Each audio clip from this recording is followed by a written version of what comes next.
देखेंगे एप्स्टेन Barr virus disease. देखें तो एप्स्टेन बार वायरस कॉज कराता है इन्फेक्शियस मोनोन्यूक्लियोसिस।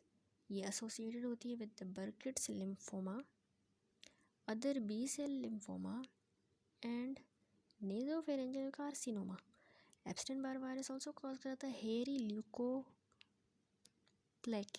सबसे पहले हम देखेंगे इसकी important properties. एप्स्टेन Barr virus structurally और morphologically similar to the other herpes virus, लेकिन एंटीजेनिसिटिकली डिफरेंट है। मोस्ट इंपॉर्टेंट एंटीजन इसका है वायरल कैप्सिड एंटीजन, क्योंकि ये मोस्ट इंपॉर्टेंट डायग्नोस्टिक टेस्ट है। अर्ली एंटीजन्स जो कि प्रोड्यूस होती हैं prior to the viral DNA synthesis, and एप्स्टेन bar nuclear antigen जो कि लोकेटेड होता है in the nucleus bound to the chromosome, sometime डायग्नोस्टिकली helpful होता है एज वेल। दो other antigen lymphocyte determined membrane antigen and viral membrane antigen detect हुए हैं also. Neutralising activity is directed against the viral membrane antigen.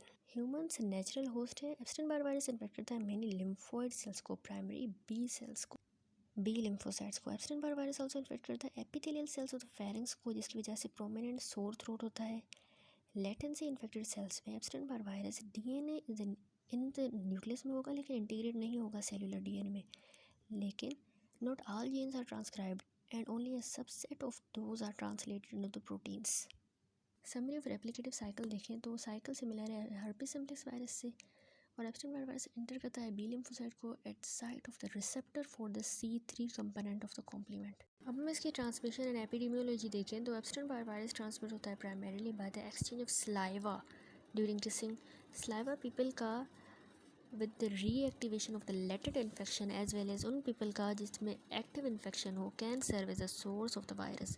In contrast to the cytomegalovirus, blood transmission एप्स्टेन Barr virus की rare है।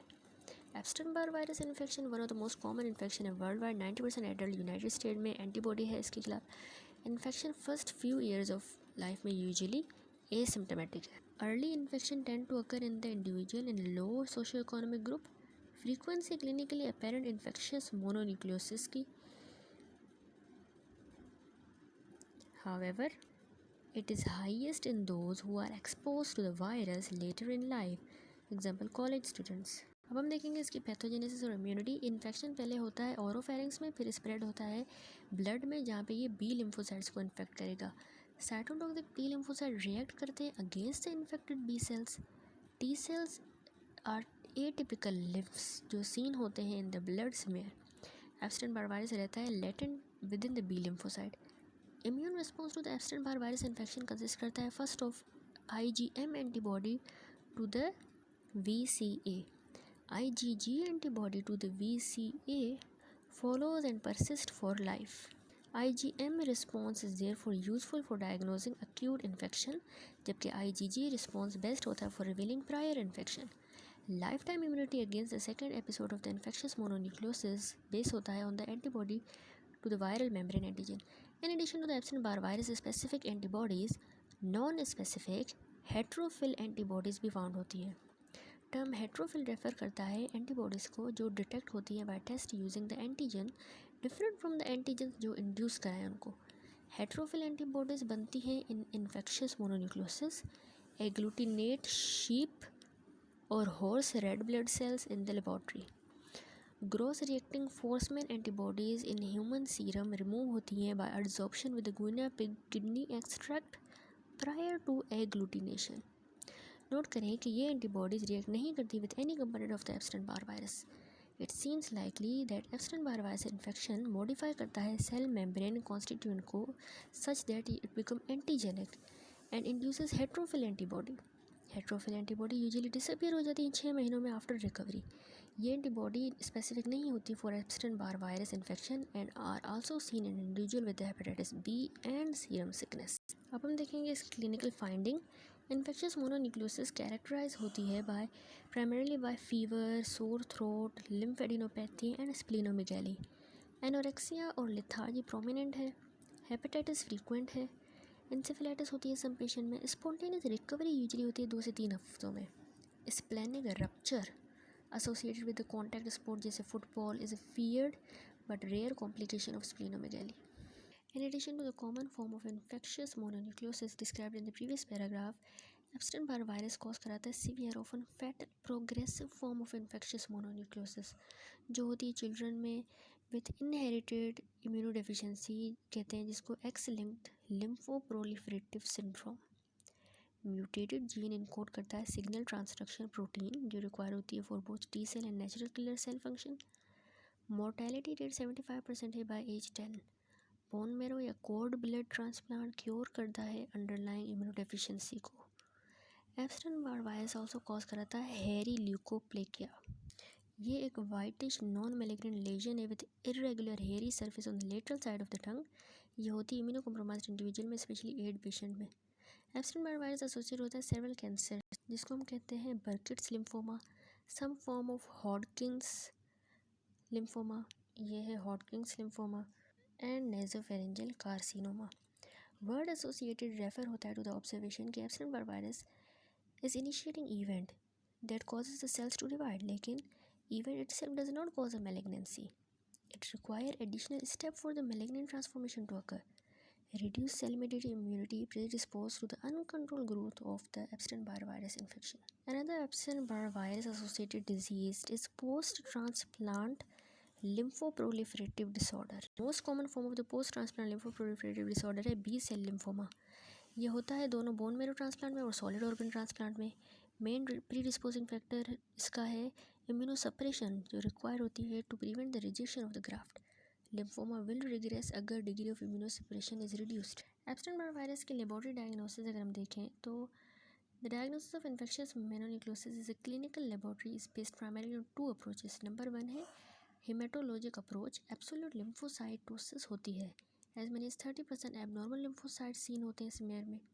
ये atypical लिम्फ्स enlarge होते हैं, have expanded nucleus होता है इनका, और एबंडेड ऑफन वैक्यूलेटेड साइटोप्लाज्म होता है। ये साइटोटॉक्सिक टी सेल्स होते हैं जो कि रिएक्ट कर रहे होते हैं against Epstein Barr virus infected B cell. Number 2 होता है इम्यूनोलॉजिक अप्रोच। इसमें दो तरह के सीरोलॉजिक टेस्ट होते हैं। एक होता है हेट्रोफिल एंटीबॉडी टेस्ट, जो यूज़फुल होता है for the early diagnosis of infectious mononucleosis, क्योंकि ये यूजुअली पॉजिटिव होता है 2 हफ्तों में ऑफ इलनेस। हावेवर क्योंकि एंटीबॉडी टाइटर डिक्लाइन हो जाता है after recovery, it is not useful for detection of prior infection. केड़ो मसलो है? The monospot test is often use to detect the heterophil antibody. It is more sensitive, more specific and less expensive than the tube agglutination test. दूसरा होता है Epstein Barr virus specific antibody test. ये use होता है primarily in the diagnostically difficult cases में. IgM VCA antibody response can be used to detect early illness. IgG VCA antibody response can be used to detect prior infection.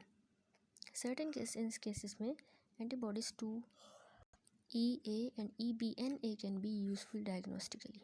Although Epstein-Barr virus isolate होता है from the clinical samples जैसे saliva, morphologic transformation, cord blood lymphocytes की, it is technically difficult procedure and is not readily available. No virus is synthesized in the cord lymphocyte. इसकी presence detect होती है by fluorescent antibody staining of the nuclear antigen. अब treatment देखें तो no antiviral therapy is necessary for the uncomplicated infectious mononucleosis. Acyclovir को little activity है against the Epstein Barr virus, लेकिन administration high dose की may be useful and life threatening Epstein Barr virus infection. Prevention देखें तो इसकी कोई vaccine भी नहीं है. एसोसिएशन विद सेंटर देखें, Epstein Barr virus infection associate होता है cancer of the lymphoid origin जैसे बर्किट्स लिम्फोमा अफ्रीकन चिल्ड्रन में, या other B cell lymphoma, nasopharyngeal carcinoma Chinese population में, थाइमिक कार्सिनोमा US में. Initial evidence of association Epstein Barr virus की Burkitt lymphoma से was the production of Epstein-Barr virus by the lymphoma cells in the culture. In fact, this was how Epstein-Barr virus was discovered by Epstein and Barr in 1964. Additional evidence include करता है finding Epstein-Barr virus की DNA में और EBNA in the cells of the nasopharyngeal and thymic carcinoma. और ये induce करता है malignant transformation in the B cells in the virus. Burkitt lymphoma oncogenesis is a function of the translocation of the c-myc oncogene to the site adjacent to immunoglobulin gene promoter. ये enhance करता है synthesis c-myc protein की. Potent ऑन्कोप्रोटीन है ये. c-myc protein transcriptional regulator है जो enhance करता है सिंथेसिस ऑफ काइनेजेस और एक्टिवेट करता है cell cycle. Next is human herpes virus 8 Kaposis sarcoma associated herpes virus. 1994 में ये रिपोर्ट हुआ था कि new herpes virus now known as human herpes virus 8 ये Kaposis sarcoma associated virus cause करा था Kaposis sarcoma most common cancer in the patient with AIDS. The idea that virus other than the HIV is the cause of the Kaposis sarcoma